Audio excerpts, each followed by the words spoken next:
السلام عليكم، مرحبا بكم في قناتي. كما راكم تشوفوا اليوم جبت لكم تحليات توالم رمضان سهله اقتصاديه، بلا بيض بلا شونتي، يعني بلا ميكسور بلا فرن، يعني ما كانش اسهل من هكا بمكونين برك اللي هما الحليب والفلون. ديري واحده التحليه ما شاء الله في وقت يعني في وقت قصير، والشكل ما شاء الله، والذوق روعه روعه روعه بالنا ما نحكي لكمش عليها.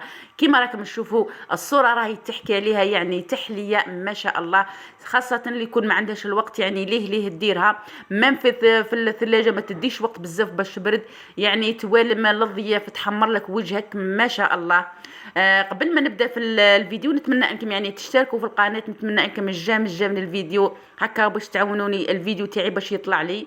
اذا على بركه الله نبداو في كما قلت لكم في هذه التحليه يعني اقتصاديه، يعني ما تامنوش شحال تحتاجوا فيها الفلون، حليب وبسكويت كاطو كيما هكذا. النوعيه اللي عندك يعني راهي متوفره، هذه النوعيه تاع التحليات راهي متوفره بزاف يعني، وبسعر يعني معقول، ماهيش غاليه. اذا على بركه الله نبداو نجيبوا هكذا البلا. انا البلا اللي درتو هذا 30 على 25، طبعا هذه الكميه اللي راح نديرها تو البلا تاع 30 على 25. نجيب البسكويت اللي عندك، الكاطو اللي عندك هكا تحطيه، ديروا اذا كان خشين طبعا ديري طبقه واحده، اذا كان رقيق ديري زوج طبقات. انا درت زوج طبقات. تجيبي كاس تاع حليب كيما هكا، تحبي ديري فيه الغبره هذيك تاع الحليب تاع الشيكولا اللي نديرو فيها في الحليب، ولا ديري فيه قهوه. انا درتو شويه قهوه، حليب قهوه عادي، ونبدا نشرب في الكاطو هذا، نشربه مليح مليح. لازم تتاكد باللي الكاطو هذا تقدر يعني هذا الكاس يديه كامل، هذا الكاس كيما راه شربت به الطبقه هذه تاع الكاطو هكا، وباه تجيك الطبقه هذه طريه. نحطها بجهه، هذا البلا تاعي نحطه بجهه، ونجي الكريمه نجيب كسريه كبيره شويه، لان حنحتاجه هنا الى لتر وزوج كيسان من الحليب.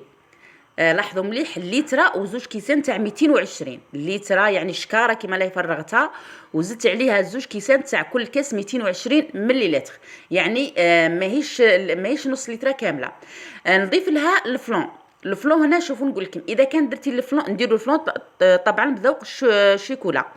اذا كان عندك تاع الساشيات ديري 3، اذا كان عندك تاع الساشيات هذاك تاع ديري 3 ساشيات، ولا عندك تاع الكيلو ديري 6 مغارف ونص، عفوا 7 مغارف ونص فلون. انا درت هنايا الفلون، كان عندي الفلون تاع الميزان تاع الشكاره هذيك تاع نوار هذيك الكبيره تاع 800 غرام ولا شحال، درت 7 مغارف ونص فلون.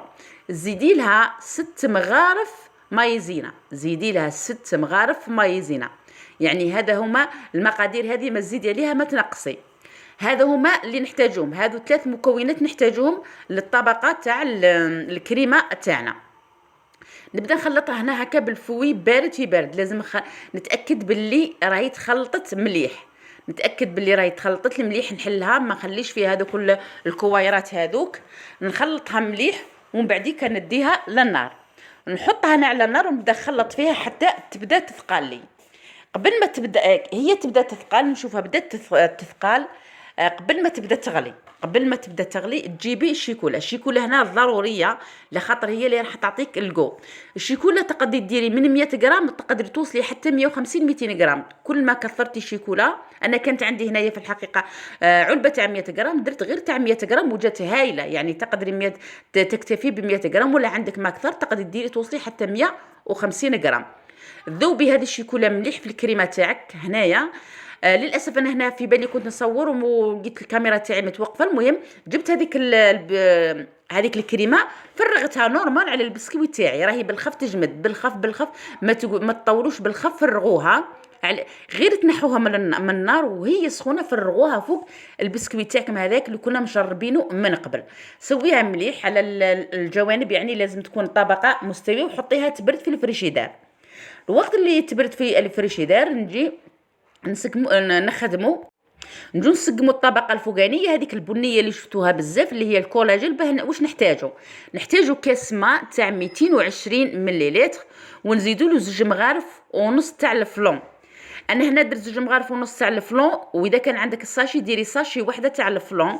زيدي لها مغرفه تاع مايزينا، طبعا ما تكونش معمره بزاف، مغرفه عادي ماشي بومبي بزاف، وخلطي. ولا عندك شويه قهوه تاع النسكافي زيدي، انا ما عنديش بصح الا عندك تقدري تزيديها طبعا فقط للذوق، هذا مكان.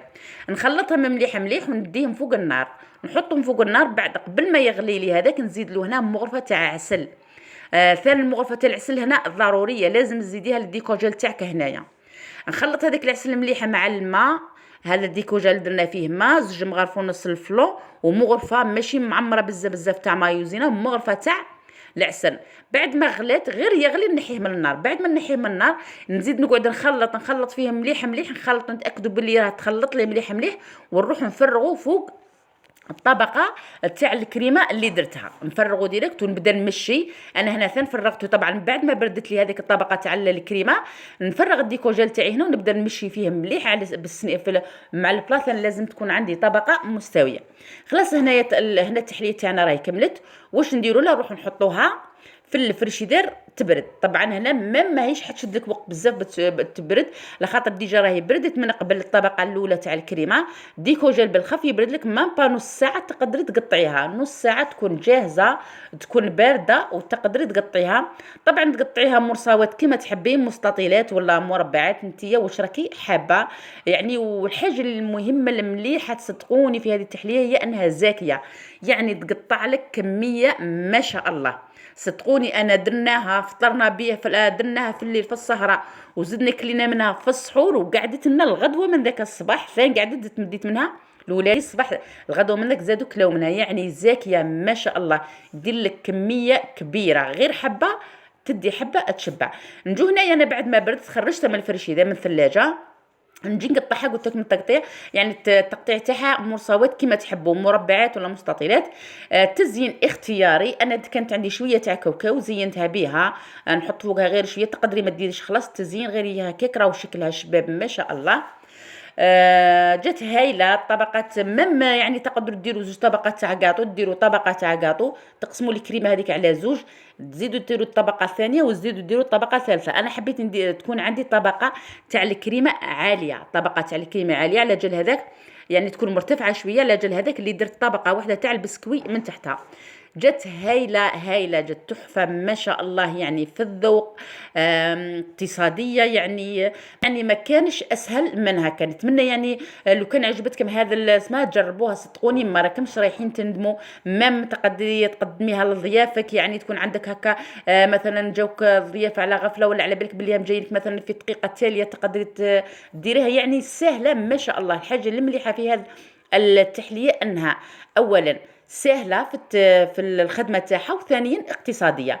يعني نزيد نعاود نتمنى انكم يعني تعاونوني بالجام للفيديو. نتمنى يعني انكم تعاونوني بالاشتراك في القناه. وصحه رمضانكم، والسلام عليكم ورحمه الله تعالى وبركاته.